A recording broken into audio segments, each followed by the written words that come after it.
Cash flow at the fair is low, and now you know. We have our reverse ATMs here at the main gate. We have 2 of them. What people can do is with a minimum of $10 cash, they can put their money in. In return, you'll get a prepaid Visa card. It can be used to buy tickets and even parking. It's all part of the fair being cashless, but not everyone is in favor. I'm older and I've always used cash. I believe in cash. It doesn't get compromised. You're good. So many things have changed. I'm from the generation where you use cash. Everybody uses credit cards now. I still use cash, even though I have a credit card. And the prepaid cards that can be used not just at the fair, but anywhere. The fair's director says this makes the process easier and more accessible, but others would disagree. That sounds like a lot, honestly. But, I mean, if you had to do it, I guess it's the fair, you have time, so sure. Food and Beverage Department going to transition to a cashless pay system. Policy is going to apply to all food stands throughout the zoo. However, the Cat House Cafe is going to still accept cash payments. The zoo says they're making the change because only a small percentage of the transactions actually involve cash. So you know all that cash that you have? Well, I hate to say it, but it's no longer accepted. Many businesses have decided to go away from cash. They're going cashless, and this is hurting many Americans. Now, today I want to break down a story that's not actually happening here in the U.S., but many people are concerned that this is just a matter of time before many companies, even states, and even the federal government is going to decide that cash is a thing of the past, and now it's time to go cashless. So today I want to break down what's going on, how this is going to impact us in the future, why many businesses say going with cash is actually a bad idea. So the story that I want to bring you today, it's actually out of the UK. It's this one right here.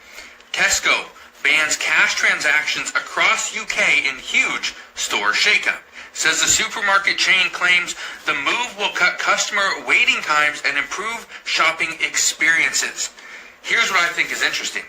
Whenever I go into certain stores and they tell me, sorry, we don't accept that type of cash. We don't accept hundreds. Okay? Many stores will not accept a $100 bill. Now, what's interesting is I went to a KFC just earlier this week, and my total came up to $98. I paid, of course, with $100. Guess what they told me? Sorry, we don't accept hundreds. I said, okay, no, not a problem. That's fine. I paid with $250s. Guess what they told me after I handed them $250s? Sorry, we do not take anything over a $20 bill. Yeah, it's getting to that point where stores used to take hundreds, they take 50s. Now, $20 or less is what they would accept. Yeah, they are slowly going cashless. But here's what I think is interesting.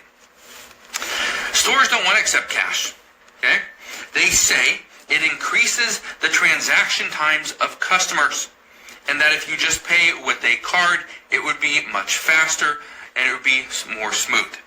Well, I went into another store just yesterday and they charged me $2.50 to use my debit card. Yeah, didn't matter if it's a debit card or a credit card, it was going to cost $2.50 extra. However, they did take cash. However, you could only pay with 5s, 10s, or 20s. No 1s, no 50s, no 100s. That's what they were going to accept. Again, stores are putting restrictions on what you can pay with and pay for. Now, here's what I think is interesting. Look at this right here. Now, they've done different studies on this, and I wanted to pull this up because I'm pretty sure this Tender Greens business, they're out of business. Okay, but it says salad chains Tender Greens and Sweet Green found similar benefits from going cashless. Tender Greens estimates that cash transactions are 4 to 5 seconds slower than card transactions. And Sweet Green found that its cashless locations process 5 to 15% more transactions per hour. So, here's what I think is interesting. It takes 4 to 5 seconds longer to do a cash transaction. 4 to 5 seconds. That's not much to pay with cash. But here's where we're going now. And this is why many Americans are furious. I experienced this the other day, and again, I was caught off guard. Look at this, though. The Memphis Zoo, as of today, as of August 26th, 2024, is now rolling out a new cashless policy. Yeah, the Memphis Zoo. But it's this that I thought was, well, somewhat shocking. New York State Fair is using reverse ATMs, or what many people have called cash-to-card kiosks. Now, how do these work? And then I'm explaining my story. Well, look at this right here. You load money into a kiosk like you see here, and within seconds, you can get a receipt confirming your conversion and a prepaid active card. Many of the prepaid cards are either MasterCard or Visa, and you can use them anywhere where those cards are accepted.